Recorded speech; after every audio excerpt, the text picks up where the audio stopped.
Hi everybody, 大家好. I welcome you to Jade Palace Yamingo. My name is Yaya. For this year's second Chinese New Year video, here's more about dragons. So let's get started. Annual disclaimer, since I will be talking about Chinese traditions and culture, I will be calling it Chinese New Year instead of Lunar New Year. In the last video, we've talked about the importance of Chinese dragons, long, in ancient Chinese culture and history. Today, I want to elaborate more on important Chinese dragon figures. Let's start with the 4 dragons, because if legends are true, we can still see these dragons in the present day. In ancient times, when the Jade Emperor still ruled over the earth, there were no lakes or rivers. It was only the Great Eastern Sea, and in it lived 4 dragons: the Long Dragon, the Pearl Dragon, the Black Dragon, and the Yellow Dragon. One day, when they were soaring through the skies, they came across people putting out sacrifices and burning incense sticks. An old woman began praying for rain so that the children wouldn't starve. The dragons were stricken with sorrow and decided to help the people. They went and asked the Jade Emperor to bring rain to end the drought, for people were dying. The Jade Emperor agreed, but never actually sent the rain. So the dragon took it upon themselves to gather the water and spray it over the land.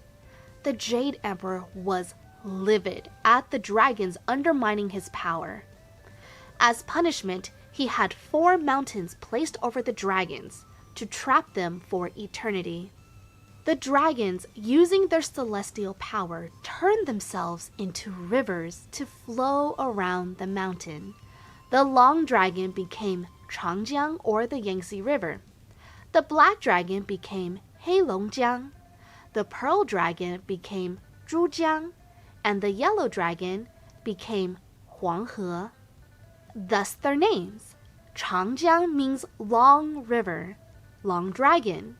Heilongjiang means Black Dragon River, the Black Dragon. Zhujiang means Pearl River, Pearl Dragon, and Huanghe means Yellow River, the Yellow Dragon. These dragons are not to be confused with the 4 dragon kings, 四海龙王, which are the dragons that rule over the bodies of water, corresponding with the 4 cardinal directions and the natural boundaries of China. They share the same surname, Ao. Ao Guang rules over the East Sea, now known as the East China Sea or Yellow Sea. Ao Run rules over the West Sea, known as Qinghai Lake. Ao Qing rules over the South Sea, known as the South China Sea. Ao Shun rules over the North Sea, which is Lake Baikal in Russia. Different to the 4 dragon kings, we have the Dragon King, Long Wang. I know it can be a little confusing since there are a lot of similarities and depictions can sometimes overlap. The Dragon King can sometimes be seen as the collective personification of all dragon depictions, making him the dragon deity that rules over all bodies of water and rain. Or he is seen as a territorial guardian deity like Tudigong, meaning different geological areas have their own form of Dragon King that oversees the area, so that one place's Dragon King is not the same as the Dragon King of another. Next are the different color dragons. Again, this can get a little confusing because you have specific color dragons and their roles, but then you also have dragons that are different colors and the significance of the colors. Specific color dragons are Qinglong, the Azure Dragon. He is most compassionate. The Azure Dragon is also one of the primary 4 celestial guardians associated with the East and the element of wood. Zhulong, the Vermilion Dragon. He bestows blessings on lakes. Huanglong, the yellow dragon. He favorably hears all petitions.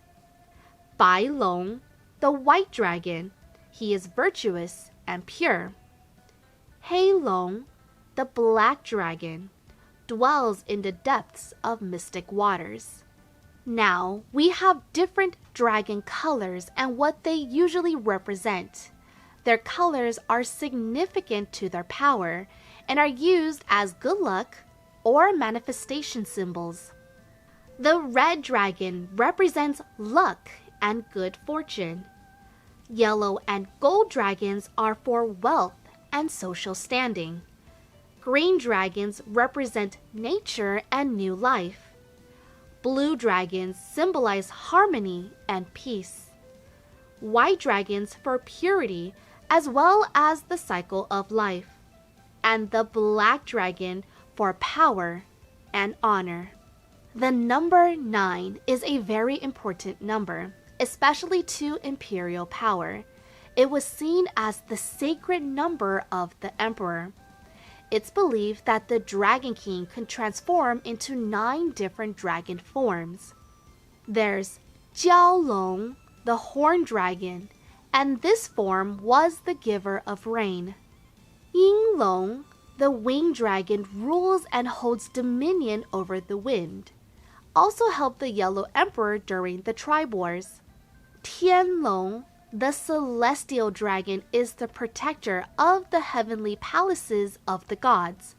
Also pulls their chariots and corresponds with the constellation Draco.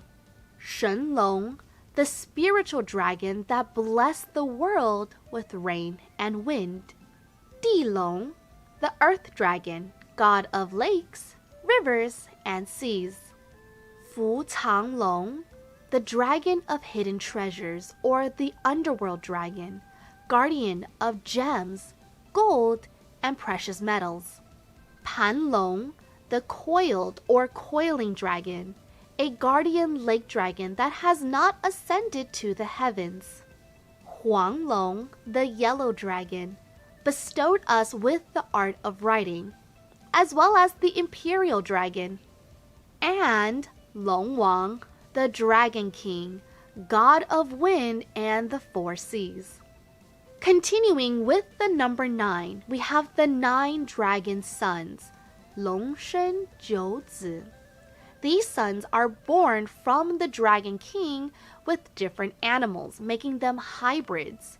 Each son has a specific duty as protector of the earth and the people.